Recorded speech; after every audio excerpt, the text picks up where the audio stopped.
Class अष्टम subject science unit 4 धातु एवं आधार मेटल एंड नॉन मेटल यानी यूनिट 4 को हम लोग कई दिन से अध्ययन कर रहे हैं। पिछले वीडियो में हम लोग प्रश्न नंबर 3 और 4 पढ़े थे। 3 और 4 का उत्तर दिए थे।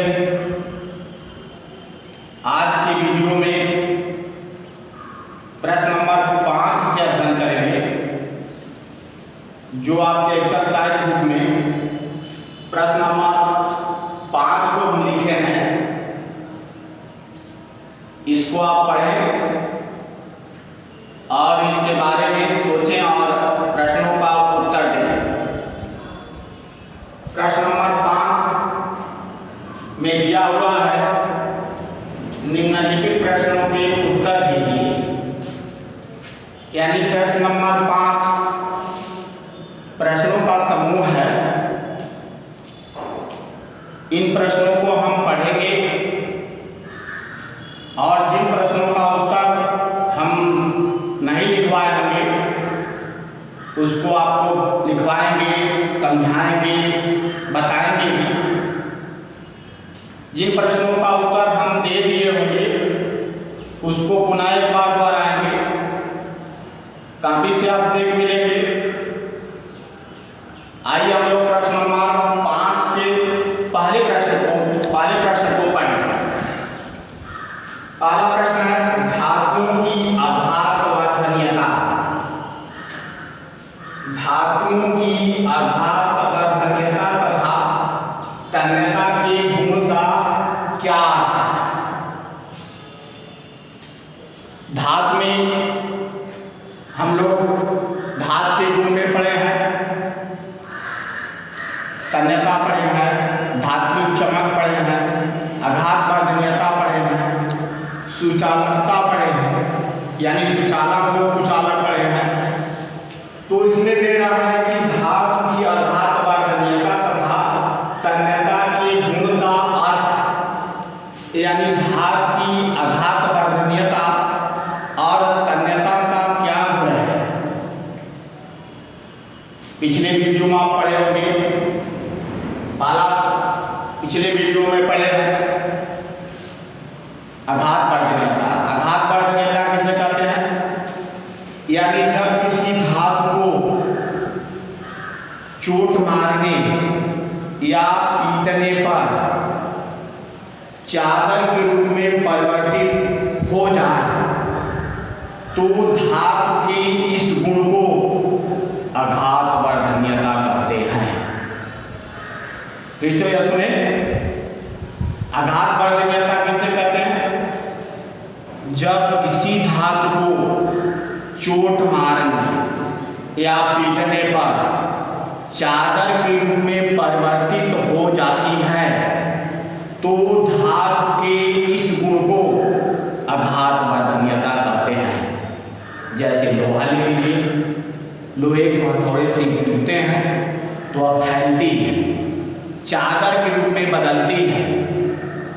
धातु के इस गुण को आघात वर्धनीयता कहते हैं। ठीक, तांबा है, पीतल है, एल्युमिनियम है, सोना है, चांदी है, केवल मरकरी को छोड़। मरकरी जानते हैं कि द्रव रूप में होती है, इसलिए उसको ऐसा नहीं किया जा सकता। अब इसमें कारण तन्यता क्या है? तन्यता भी आपको पढ़ा चुके हैं, समझा चुके हैं, फिर भी प्रश्न में है तो उसका उत्तर हम देंगे। तन्यता क्या है?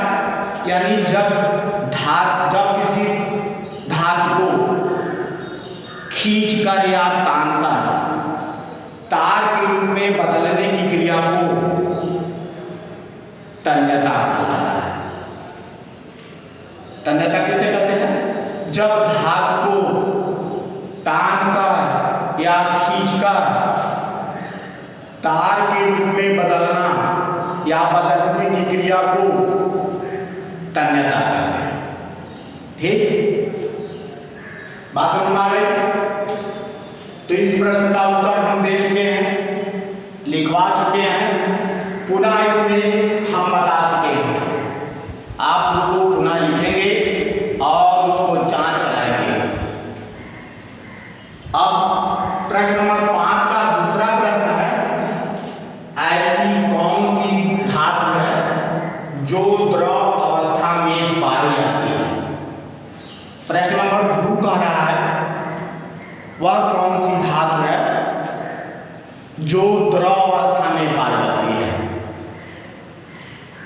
तो हम जब धातु पढ़ाए होंगे, अभी हम अगले प्रश्न में आपको समझाए हैं कि केवल मरकरी का संकेत Hg है, इसको पारा भी कहते हैं। तो मरकरी एक ऐसी धातु है जो द्रव अवस्था में पाई जाती है। द्रव अवस्था में होने के कारण ही इसको थर्मामीटर में मापते हैं। थर्मामीटर तो आप जानते हैं, जिसे हम लोग बुखार मापते हैं, ताप मापते हैं। इसका प्रसार कम ताप पर अधिक होता है। चमकीली धातु है, चमकीली होने के कारण जो कैपिलरी ट्यूब में इसका निशान होता है, यानी जहाँ तक होती है चमकती है, जिससे रीडिंग को पढ़ने में हमें आसानी होती है, इसीलिए इसको हम थर्मामीटर में पढ़ते हैं। तो हम इसका उत्तर बता रहे हैं, पारा एक ऐसी धातु है जो द्रव अवस्था में पाई जाती है। पारा को Hg, यानी इसका संकेत अगर पढ़ें, संकेत अगर देखेंगे किताब में तो Hg दिया होगा, Hg, जिसको हम मरकरी कहते हैं। ठीक, आगे बढ़े। अब प्रश्न नंबर 3 का, प्रश्न नंबर 5 का तीसरा इसमें देखें, ध्वनिक से क्या अर्थ है? ध्वनिक से क्या अर्थ है, यानी ध्वनि का क्या अर्थ है? ध्वनि क्या है आप जानते हैं? जब किसी धातु को चोट मारते हैं या टकराती है, यानी टकराने पर जब धातु किसी धातु से टकराती हैं तो उसमें से ध्वनि उत्पन्न होती है, यानी आवाज निकलती है। धातु के इस गुण को ध्वनि कहते हैं। यानी हम लिखे हैं, वे धातुएं जो किसी कठोर सतह से टकराने पर आवाज उत्पन्न करती हैं उसे ध्वनि या सोनोरस कहते हैं। इसका दूसरा नाम अगर दे देगा, सोनोरस किसे कहते हैं? यही बात है, दे भी सकता है।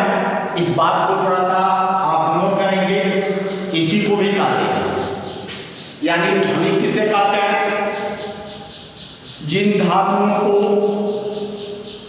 चोट मारने पर यदि ध्वनि उत्पन्न करती हैं, यानी आवाज उत्पन्न करती हैं, उसे ध्वनि कहते हैं।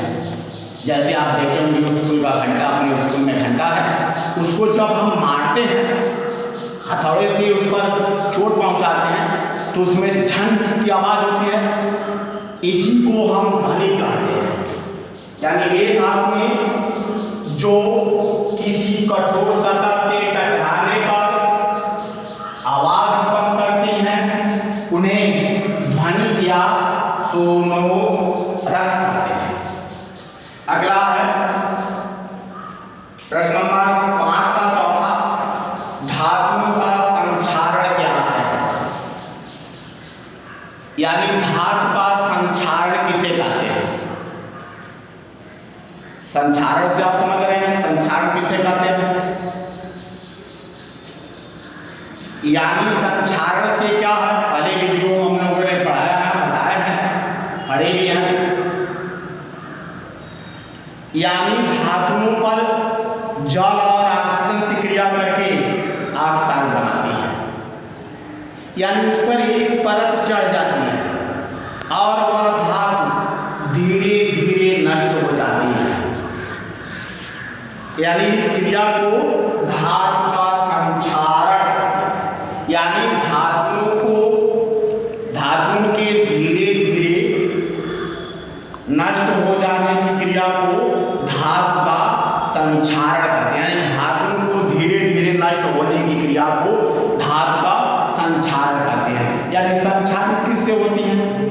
आप जानते हैं धातु में संक्षारक होने का क्या कारण है।